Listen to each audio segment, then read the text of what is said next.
Hello guys, dumating na nga pala yung in-order nating bagong baterya para sa ating Redmi 7A. Kung ganito na rin ang cellphone nyo, mabilis malobat, nagpi-freeze at minsan bigla pang namamatay.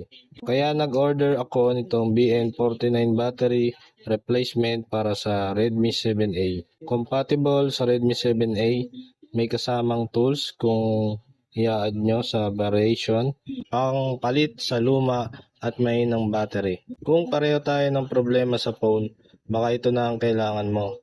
Check nyo ang link sa baba para makita ang product, latest price nito.